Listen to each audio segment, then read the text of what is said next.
If you are a high achiever and you've ever said things will slow down when, only for things to never actually slow down and find yourself saying that over and over and over again for months, or if you're like me, years, today's episode is for you. Welcome back to Pilates for the People, the podcast where we talk about movement, mindfulness, and making choices that actually support the life that you want instead of the one that you're just settling for. I'm Lindsey Hammond, your friendly yoga and Pilates loving, alignment obsessed movement guide. And today we're diving into breaking out of the stress cycle. As a fellow high achiever, I want you to know that I am the president of the Things Will Slow Down When Club, and then things never actually slowing down. I remember a really long time ago being super, super stressed and my therapist suggesting that I try yoga. Like so long ago that it was before I started doing yoga and before I started teaching yoga in 2007, right? So this was a very long time ago. Suggested I try yoga, and I informed him that I am such a competitive person that I could make even yoga stressful by comparing myself to the people around me in class. And y'all, that's a whole other podcast on, as Brene Brown, the amazing Brene Brown says, that comparison is the thief of joy. But for the purposes of this podcast, this episode, I want you to know that's one of the reasons our studio exists. We want to make mindful movement less stressful. It's to create a space where you don't have to compete. We are here so that you can be in a space where you feel totally comfortable exactly as you are, whether you've been doing yoga and or Pilates for years, days, or if this is your first hour or minute. It's a space where you can feel totally affirmed in choosing to do the more challenging option or the more supported option, depending on what your body needs in that moment on that day. This is a space where we're just glad you showed up exactly as you are, because our society needs more spaces where we can connect as our true selves right now. So and we need that because so many of us are stuck in this stress cycle and living on autopilot. And I want you to know, I'm sharing that I've experienced this. I'm sharing that to a certain extent. I'm still experiencing this. This is something that we're going to work through together. And there are a couple reasons that I have learned that we're stuck in this autopilot of our stress cycle. One is because we're addicted to the stress cycle.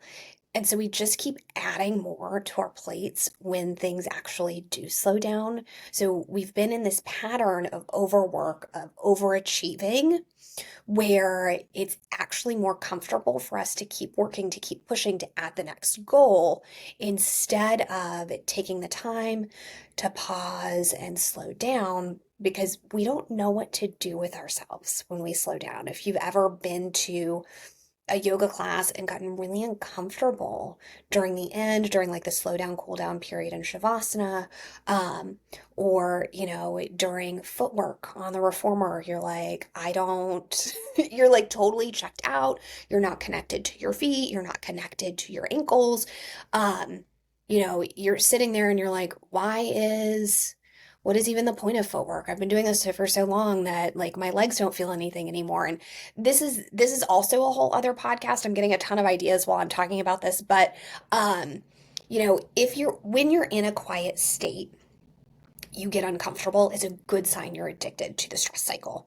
And then here's my like brief soapbox on footwork. It's part of the warm up. It's not intended to work like a leg press. If you want a leg press, go to the gym. Don't go to Pilates. But saying like, I don't get footwork, I'm not working hard enough, is kind of like saying, I don't get the neck stretches at the beginning of yoga. Or it's like saying, I don't understand why we do like a knee down version before we do a knee up version in a yoga class. It is part of the warm up. It is meant to help your feet and your ankles move well, because many of us lose mobility there. And when you lose mobility there, it travels all the way up like the chain of your body, causes knee, hip, and back issues. Your ankles are your first keeper of balance. And so if you're bored during footwork, I invite you to just like Say in the back of your mind, the purpose of this is to connect my breath and my body to make this full body work so that I'm truly feeling everything. Okay, I'm gonna get off of that soapbox now. And if you're a person who's ever thought that, there's no need to feel shame about it. Just ask your Pilates teacher to help you kind of find like the mindful aspect of the work because there's plenty of good work to be done in that aspect. So, that's reason. So, reason one, we get stuck in the stress cycle is because we're addicted to it, because we don't know how to slow down, because it's more uncomfortable for us to slow down than it is for us to just keep working. The second reason is that our nervous system is stuck in fight, flight, or freeze. And we're not able, because we're stuck in this, we can't shift our mindset enough to experience our circumstances as different if things have slowed down. So we're so stuck that we're making our yoga class stressful. Or we're so stuck, we're so stuck in this fight, flight, or freeze that whatever is happening around us, we're responding from that state of dysregulation instead of spending time figuring out how to be regulated in the periods that have slowed down so that we can live better. So I want to talk through both of these reasons. The first is the stress cycle addiction, which I've also started calling autopilot. So it's living on autopilot. And y'all, I have to tell you that when I first heard this concept, I thought, well, that's not me because living on autopilot is for lazy people. And I am literally the opposite of a lazy person. It's for lazy people. It can't be me. But actually, the cycle of overwork sometimes it requires an autopilot of us. Like we're not even aware that we're doing it, which means that we're in autopilot. Oftentimes we're working so hard and we're saying, well, I just have to push through to the next thing. And so I'm just going to put my head down, nose to the grindstone, get through this. And so if you've ever said that and then figured out like, oh, wait, I'm still nose to the grindstone, it's a good sign you're on autopilot. We'll talk through some more signs of that. But I just want you to hear that it doesn't mean that you're lazy, that you've gotten stuck here. There's a lot of circumstances, there are a lot of messages that we get in childhood, that we get in our society, that if we do the work, we're enough, that if we get good grades, that if we get the promotion, that if we hit the revenue goal, that if we get the journal articles like accepted, we're going to be like, we get praised for that. And so it just creates this cycle of like, okay, I do the thing, I get the affirmation. It feels good, I keep doing the things. But, right, like it's at a certain point in time, it becomes maladaptive, right? And so someone asked me recently, could you imagine yourself living like this for another 5 years? And if you cringe and say, oh, I don't think I could do this for another 5 years, or if I do this for another 5 years, I know I'm taking years off my life. It's a good sign that you're stuck on that autopilot. You're not lazy, you're just on autopilot and stuck in the stress cycle. So, here's some more signs that you're living on this autopilot. If you've ever said, I can't stop or I'll never get the energy to finish, that's a good sign. If you've ever reached another milestone like New Year's or your next birthday and you're sad, like you hate your birthday or you hate New Year's because it's this reminder that, another year went by. It's this reminder of like slowing down. You have to stop, take stock. Where have I been? What has changed? Have I hit my goals? If one of your goals was to slow down, if you're stuck on this autopilot, you probably haven't hit it. If you hate birthdays or you hate New Year's because they're glaring red flags that you're still as stressed out as you've ever been, or that you're stuck in this cycle, it's a sign you're on autopilot. If Sunday night rolls around and you absolutely dread your work week, you're white knuckling it through your week, you're living for Friday night, you're living for the weekend, you can't wait to get through the week so you can like totally zone out, that's a sign. Maybe when you do get a few days off and you're so exhausted that you can't do anything except zone out. Like all you can do is just like rot on your couch or in your bed and scroll your phone or doom scroll news articles or just find something that checks you out of being in your life.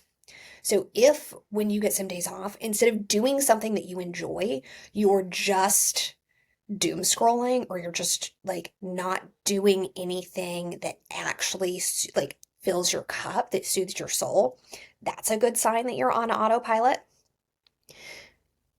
Maybe you've had some of those days where you get some time off and you realize on those days, I'm not doing anything that I actually want to do. And then you go down this spiral of like, I never get to do anything that I want to do because I'm always doing everything for everyone else. And then you start to get cranky and you start to snap at the people around you because, yeah, you are stuck in this spiral and you are doing everything for everyone else. And that is exhausting. And I want you to hear that and know that. And I want you to know that nothing in your life has to change, like no circumstance has to change for your life to be different, for you to experience your life differently. So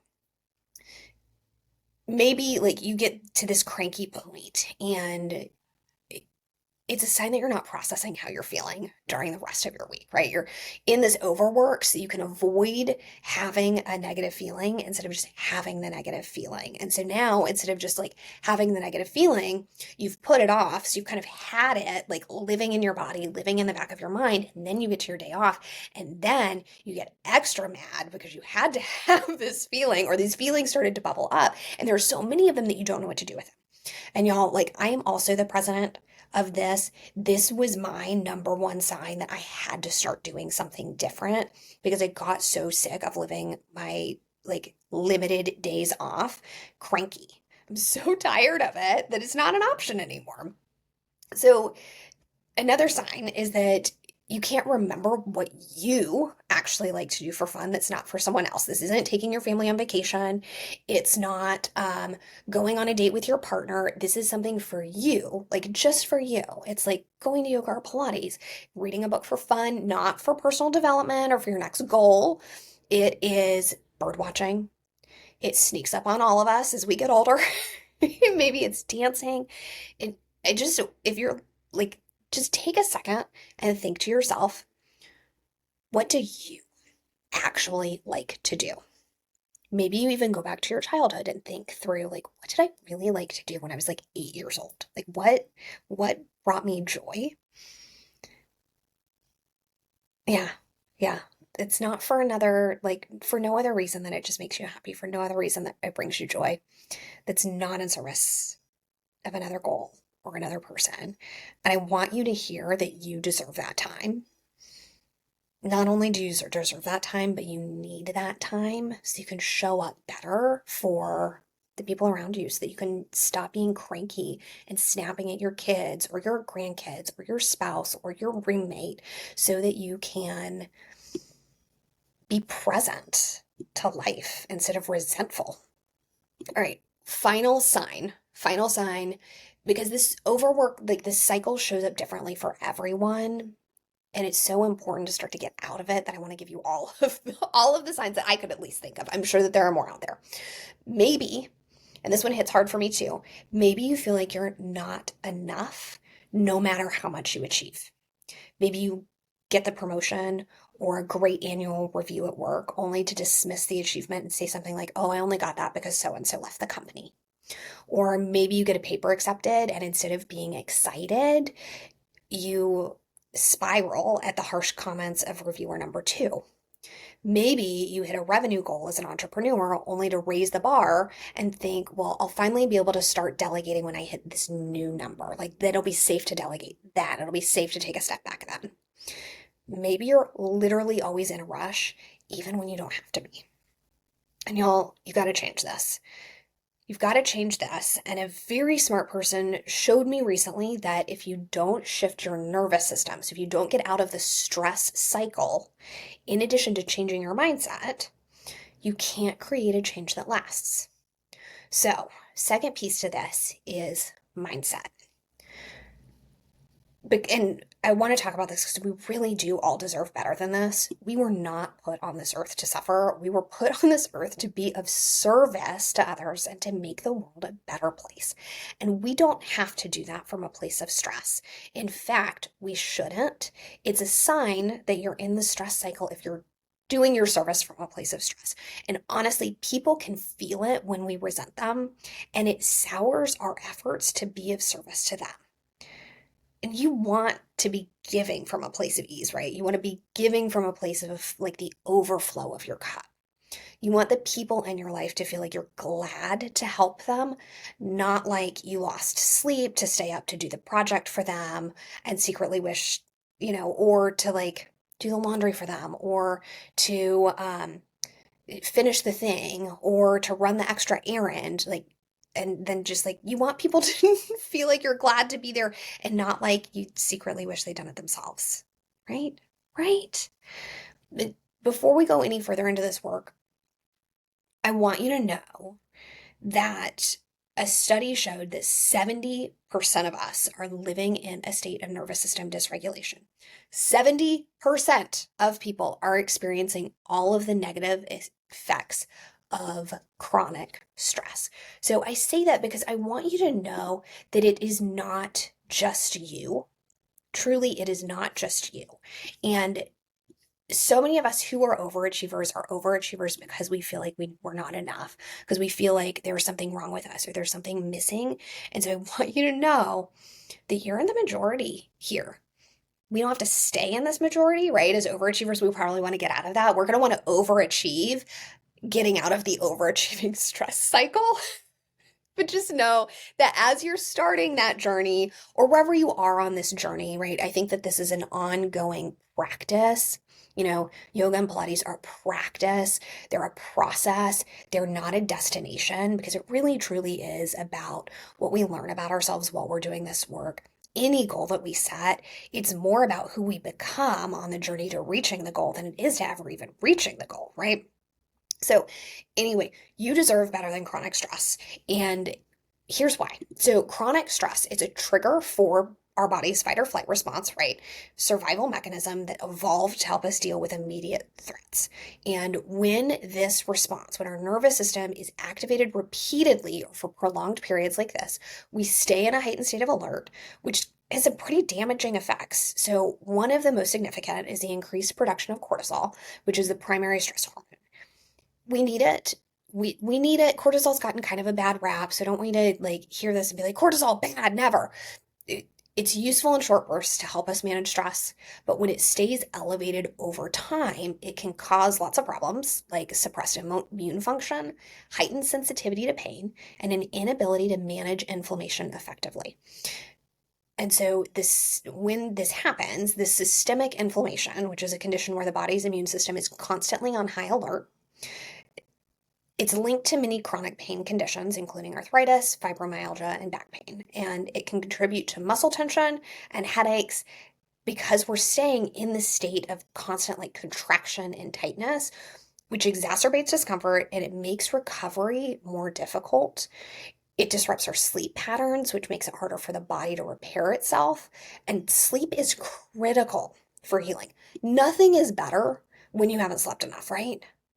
If you experience that, like everything is harder if you haven't slept. Any of my parents on here know for sure. So while you're sleeping, it's when your body restores energy, regulates hormones, combats inflammation. And without restorative sleep, the body's capacity to heal itself from pain or injury is significantly diminished, which creates a cycle where pain and stress keep feeding into each other. And this vicious loop makes it harder to break free from the chronic pain and from the stress. And it really requires conscious efforts to regulate the nervous system to reduce the impact of this ongoing stress. And so what I want you to hear from this is that it might not be enough to just move your body 2 or 3 times a week. You might need, and I'm willing to go out on a limb. I have a PhD, and so I was trained to never say always or to never say never, except for in that one instance. I truly believe that you have to do work every single day to regulate your nervous system. You truly have to do work every single day to combat the effects of stress, to combat the pull of the news cycle that we live in, to combat the all of the messages that we're constantly receiving that we're not enough, like the completely unrealistic ideal beauty standards that exist in our country, the, feeling at work that we can never do enough, right? Which has been created because if that feeling that we can never do enough exists and we're an overachiever, we're going to keep trying to achieve, which means we're more and more productive, right? That's why that saying, the reward for good work is more work. Yeah, yeah, we get stuck. We get stuck in these loops. We're stuck in this stress, and it's not good for our bodies, and especially not when we're stuck in this for a long period of time. And I know that I've just painted a pretty bleak picture, but I did it because I want you to wake up. I want you to finally see that there is another way. I want you to know that it does not take hours a day to fix this. And you want to wake up too, right? Like, are you ready to break the the struggle and cycle? Ooh, that might be the struggle of stress, the struggle of this autopilot. I'm going to stop it. We're not going to make a thing. We're not going to make that a thing. If there was a way for you to break this and stop living on autopilot in just like 10 minutes a couple of times a day, you'd want that, right? Like, would you be willing to do that? Yeah. Okay. Here's the great news. You could probably guess that this is what was coming. You can. That's absolutely possible. It is absolutely possible. Nothing in your life has to change. No circumstance has to change for you to experience it differently, for you to regulate your nervous system. You can stay under the exact same load that you're under right now and experience it differently. You don't need a new job. You don't need for your kids or your grandkids to get older. You don't need to lose 10 pounds. You don't need to finish that work project. You don't need to get tenure. You don't need to get that next job. You don't need to do anything differently. You just need 10 or 20 minutes a day to practice some techniques to regulate your nervous system. And there are so many different techniques that you can use to regulate that there's no way that I could share them all. So I'm going to give you a couple, and then I'm going to ask you to make the commitment to just trying this for a week. For 1 week, could you block time? And you get bonus points if you block the time before the times of the day that you know that you get the most stressed. I know that I get the most stressed at the end of my workday because it's when I look at my list and I'm like, I've done too much, or I've put too much on my list. I haven't finished it all. And so I've started to take like a 2 p.m. break to regulate. And I found that it really helps me, one, be more effective in those last couple of hours of my workday. And like I'm getting more done because I'm more regulated. Like I'm in more of a flow state instead of the stress cycle, which makes executive functioning, like the decision-making prioritization part of our brain work worse. I'm in flow, so I'm able to get more done. And also, then I don't panic at the end of the day. I can just write things that I didn't get done on my to-do list for the next day and move forward that way, right? So you get bonus points if you can kind of start cultivating some self-awareness around like, when do I tend to be triggered? What triggers me? And then put these in before that. So I'd recommend starting your day in a way that helps you regulate. So something at the beginning of the day, and then another block before you tend to kind of lose it. And you also get bonus points if you do a third block. If you've got some sort of ritual to like close out your workday or close out like the part of your day that tends to bring you stress. Okay, so here are the techniques. Sensory check-in. So when we get into our bodies, it helps us to regulate our nervous systems. That's one of the reasons why yoga and Pilates are so effective, right? It's because you get into your body, you're present. So a 5-4-3-2-1 noticing technique where you just spend a couple of minutes noticing 5 things you can see, 4 things you can touch, 3 things you can hear, 2 that you can smell, and 1 that you can taste. Breathing techniques like box breathing or breathing in for 4 counts and out for 6 can be really useful. That's actually my favorite one to do in the middle of the night when I wake up in the middle of the night and can't sleep. I've had people tell me that They've never been able to get back to sleep before in their life. And they started the 4-6 breath technique, and they were out within like 3 minutes. It's really, really cool how it is so cool how these things that are so simple are so effective. If you're familiar with tapping techniques, that can be really useful. Journaling, going on walks, putting your phone in another room and not looking at it after 9 p.m., putting your phone in another room when you just want to be present. Maybe you want to spend a little bit more time being present at dinner with your family. And so you put your phone somewhere else so that you're not on it. Maybe you spend some time in silence in the morning before you look at your phone. And y'all, you've got to stop rolling over the moment that you wake up and checking your email. It is not a restful way to start your day. It is not. If you've got a little bit more time, maybe you go to a yoga or Pilates class, moving in a way that asks you to connect to your body. We've already talked about this, but I'm going to say it twice because it's really extra true. It regulates your nervous system in an incredible, long-lasting way. Plus, the mindfulness techniques that you learn in those classes, you can take into your everyday life, right? We incorporate breathing in Pilates. We incorporate noticing sensation in your body. We incorporate meditation techniques in yoga. All of that you can take and do as part of your 10-minute nervous system regulation, autopilot cycle, struggle cycle, breaking work. And y'all, no matter what you choose, I encourage you to get some support in getting off of autopilot and out of the stress cycle. When we've been living away a certain way for a long time, when it is truly autopilot, it's habit, it takes some work to change your habits. It takes some awareness. And so having the support of a community can be really, really impactful. I'd love to invite you into our community here at For the People, because being around like-minded people who are also doing this work is so, so helpful in shifting habits and patterns. It is worth it to do this work. If you are ready to be so present with your family and friends that you don't snap anymore, if you're ready to be so present that you get to Sunday night without that feeling of absolute dread, if you are ready to finally actually celebrate your achievements instead of dismissing them or just setting the next goal, if you're ready to work towards your goals because you're up for a challenge and not because you're looking to fill the part of you that doesn't feel like enough, if you are ready to go all in on making the shift and really changing the way that you live forever so that you can rise to any challenge with ease and just have more joy, be present, stop missing out on life, yoga teacher training, Pilates teacher training might be for you. In yoga teacher training, it's a transformative time where you get to be totally immersed in yoga's ancient tools of regulating your nervous system. In Pilates teacher training, you get to learn all of the precision and the control work. You get to be around other people who are interested in being healthy, who are interested in helping other people be healthy. It is so cool to be in a room of yoga teachers or Pilates teachers who are there because they genuinely want to help other people heal while they're healing themselves. It's so cool. It's so cool.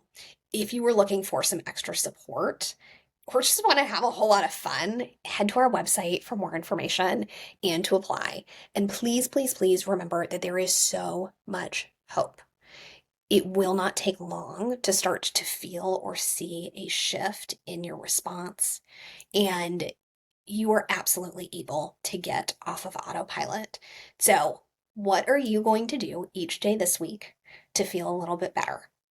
I promise that all of those little efforts will add up to big change and to a much, much more fulfilling life.